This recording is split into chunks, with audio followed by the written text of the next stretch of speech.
Už niekoľko dní prebieha mediálny lynč na našu rodinnú organizáciu Brat za brata. Rozprávajú, že pripravujeme prevrat a že sme hrozbou. Vyjadrujú sa rôzni politici, političky a rôzni tzv. Experti. Naše stanovisko je k tomu jednoduché a priame. Neviem za tie roky, či sme boli niekedy hrozbou, alebo niečo sme spravili proti národu. Alebo išli sme proti svojej krajine. Je zaujímavé, že pani Kolíková rozpráva o tom, že má strach o svoj život. Keďže nám chodia výhražné maily, telefonáty a správy. A nielen nám, ako chlapom, alebo tým, ktorí sa ukazujeme a ukazujeme svoju tvár, ale aj našim rodinám. Však je to veľmi zaujímavé, pani Kolíková, že vám niečo také nechodí. A nechodia vám maily, napríklad od organizácií ako Ukrajinskí patrioti.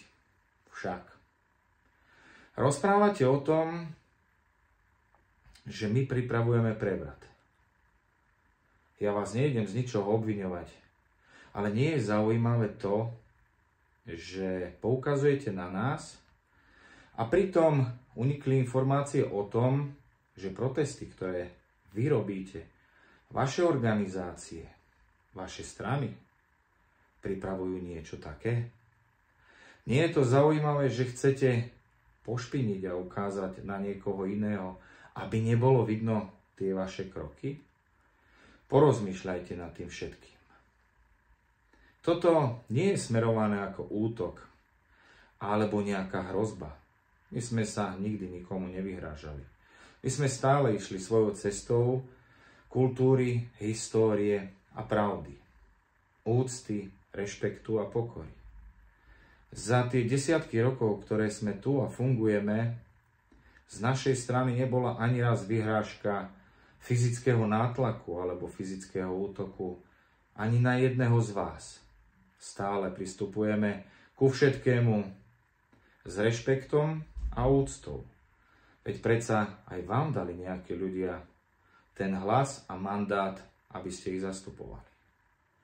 My rozprávame to, čo ľudí trápi a to, kam chcú smerovať. Vy útočíte, nie my. Pozor, v tom je veľmi veľký rozdiel. Partizánske oddiely a brigády a partizánske oddelenia v rôznych obciach, mestách. Prečo sme to takto zverejnili? A čo majú mať vlastne na starosti? Čo? Aby sme znova naspäť naučili náš národ chodiť, vnímať a kráčať v šlapajách našich predkov. Toto je úlohou, ukázanie pravdy. Pravdy o tom, aká bola naša história a aká má byť naša ďalšia cesta. A aby sme vedeli zoceliť a sceliť celý národ, ktorý si bude vážiť túto krajinu a zem. Vôbec to nebolo mierené na to, aby sme spravili nejaký Majdan alebo prevrat. Ale vidieť, že vás to hneď napadlo. Prečo? Porozmýšľajte.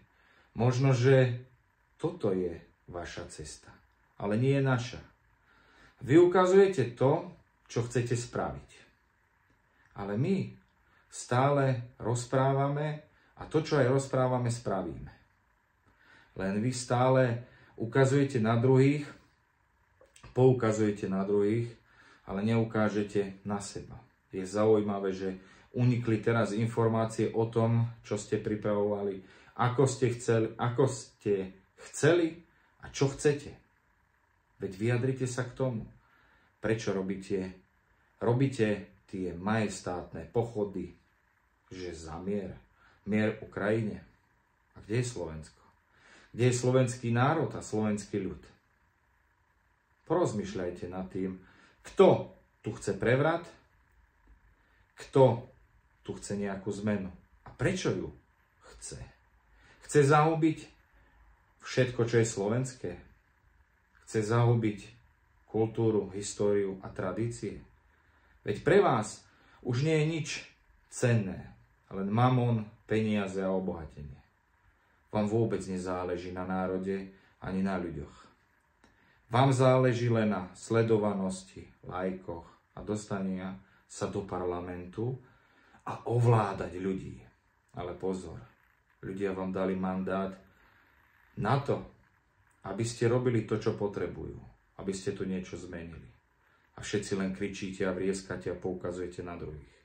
Teraz útočíte na našu organizáciu. A prečo? Preto, že chodíme po pomníkoch, pamätníkoch, pomáhame ľuďom, rodinám?